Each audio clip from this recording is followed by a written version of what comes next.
My esteemed brother judges, Justice Suresh Kumar, Justice Ramesh, Justice Sendil Kumar, Justice Basha, former Judge of High Court, Chairman, P.S. Amalraj, Bar Council, K. Balu, Chairman, Enrollment Committee, V. Karthikeyan, Vice Chairman, Bar Council of Tamil Nadu and Puducherry, Saravanan,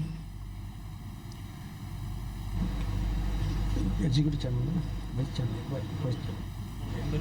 Member, Enrollment Committee, Jinnah, Public Prosecutor, High Court, Chennai, Prabhakaran, Government Pleader, High Court, Chennai, President, Secretaries and Office Bearers of all the Bar Association, learned senior advocates who are present on this occasion, newly enrolled advocates.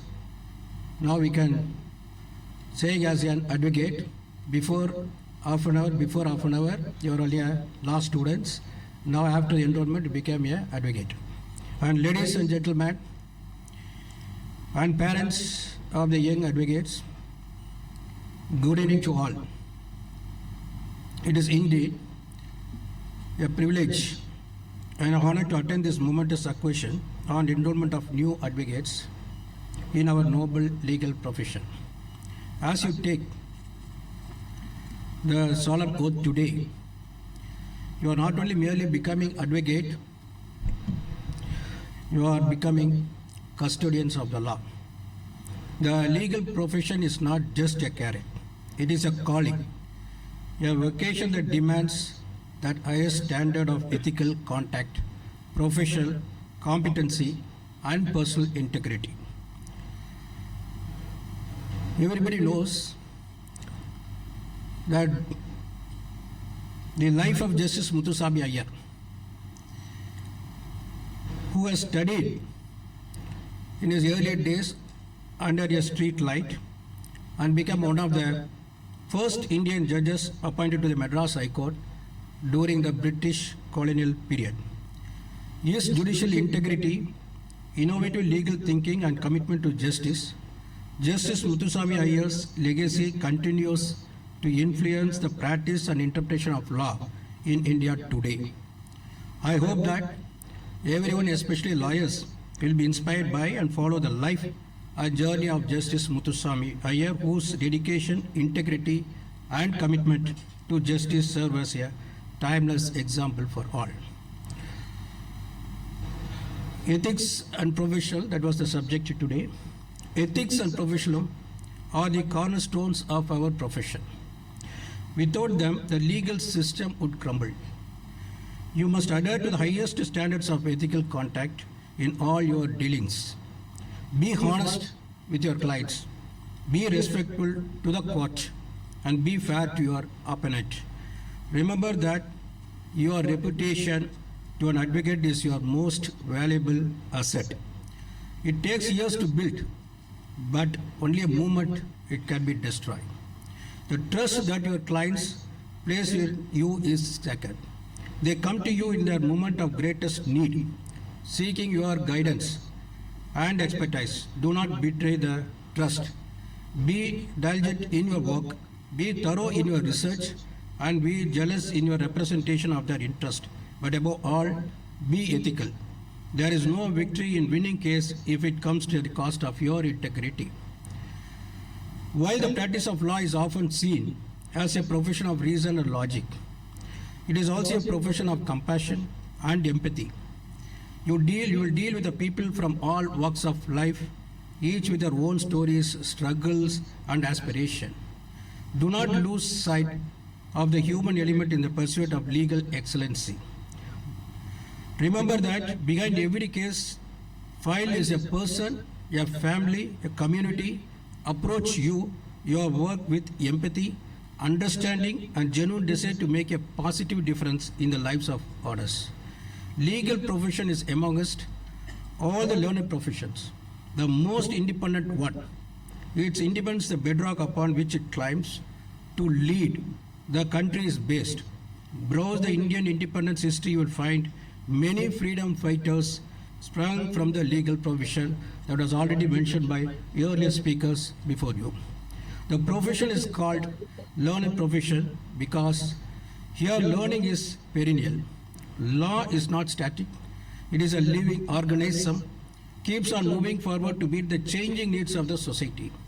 You all know how the context of Article 21 has been stretched, giving new dimension to bring within folds new rights and liberties.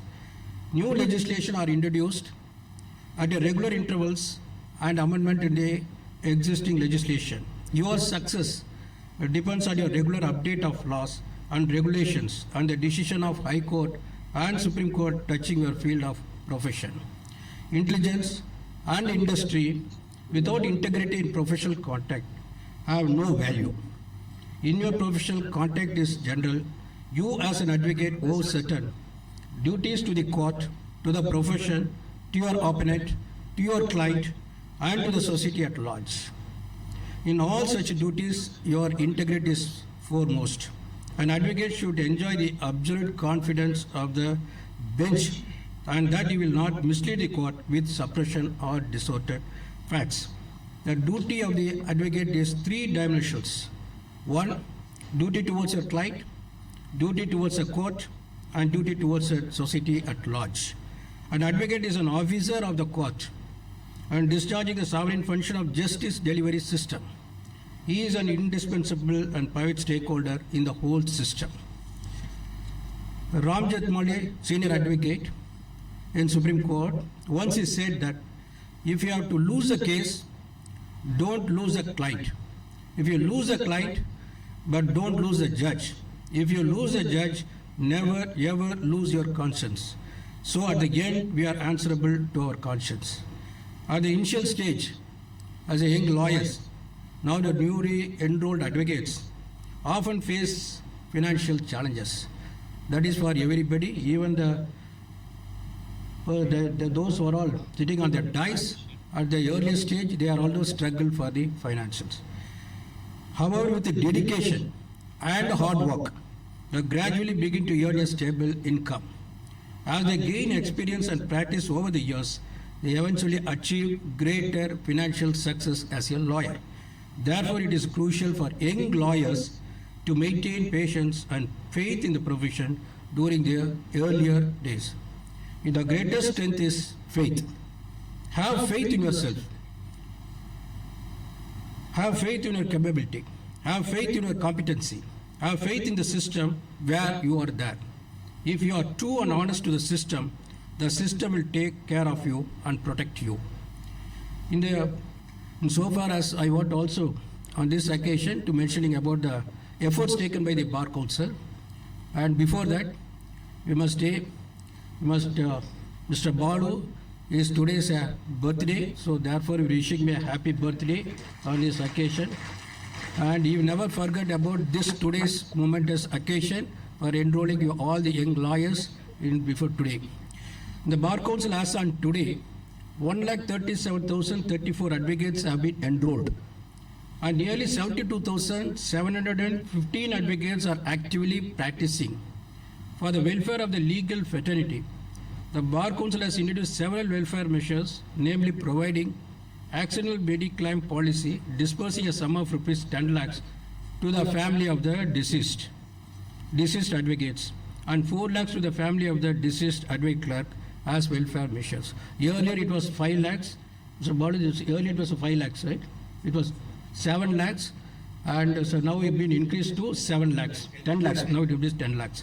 The Bar Council also providing legal education and conducting coaching classes to the judicial aspirant to equip them to meet the examinations at the level of the civil judge and district judges.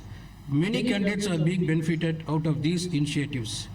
The government also providing stipend rupees 3,000 per month for the period of 2 years to the young advocates. As you step into this noble profession, I encourage all of you to embrace the challenge that lie ahead with courage, dedication, and commitment to justice. Be proud of the profession you have chosen The legal profession, one of a service of sacrifice and of relentless pursuit of justice. Let these principles guide you in all that you do. Finally, I would suggest the new advocates who entered in our noble legal fraternity today to follow 10 commandments mentioned by A.A. Estes, member of the English Bar, in his book titled Practical Hints on Pleading. Be brief. You should avoid prolixity. Be positive. Don't leave any fact in doubt or to be inferred. Be precious. You should be accurate, not vague. Be relevant. Avoid unnecessary statement of fact. Plead fact, not evidence. You must state conclusion and not the process by which you reach them or the basis which you are for doing so. Plead fact, not law. Don't plead what the law or the court takes for granted or what the other side has to prove. Give particulars of fraud, etc. Don't change your terminology and don't use fine language or words that you don't understand. Don't use passive voice, artificial phrases, pronouns, or any sort of periphrasis or ambiguity. So, all the young lawyers are to follow these comments and do become a successful lawyers in your career. And also, we wish them, most of them are interested to come for the judicial service. Hope, wish you all the best to all the young lawyers. And I congratulate each of and wish you all the success in your legal careers. May you serve with the distinction, uphold the dignity of the profession, and contribute to the betterment of our society. Thank you for me.